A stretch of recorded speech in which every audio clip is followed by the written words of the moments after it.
عايزين المحلات خدوها، خدوا اللي انتوا عايزينه هاتوا لابويا.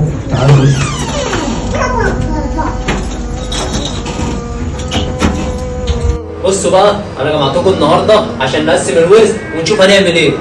ورث ايه اللي انت بتتكلم فيه؟ احنا لسه دافنين ابوك. فيها ايه بتكلم في الورث؟ ابوكي مات والله يرحمه. فيها ست اسرار ما يتكلم في الورث، انا كمان قاعده في شقه ايجار وعايزه فلوس. مين اللي بيتكلم على الفلوس دلوقتي؟ انت ولا هو؟ انتوا الاتنين كنتوا فين لما ابوكوا كان مرمي في المستشفى ومحدش بيجري عليه؟ وبعدين يا عم احنا كنا فين؟ ما احنا كنا في شغلنا وانت ماسك لابوك كل حاجه. شغل ايه ده اللي انت بتتكلم فيه؟ ايه الشغل دوت اللي يخليك تسيب ابوك مرمي في المستشفى وما تسالش عليه؟ يا عم انا كنت ماسك له كل حاجه، عارف ليه انا كنت ماسك له كل حاجه؟ عشان هو ما كانش مرتاح لحد غير انا. انت جايه تتكلمي على شقه اللي انت جايه تتكلمي عليها، وانت كنت حتى بتيجي تبص على ابوكي ولا حتى بتعمل له حاجه؟ يا دلوقتي تقولي انت اللي كنت شايله ابويا، انت اللي قلتي سيبهولي وانا هشيله. عارفين لو كان جدي عايش ما كانش كل ده حصل.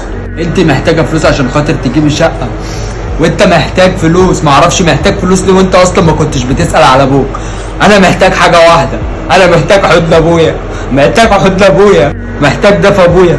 خدوا اللي انتوا عايزينه، عايزين الفلوس خدوها، عايزين العربيه خدوها، عايزين المحلات خدوها، خدوا اللي انتوا عايزينه هاتوا لابويا.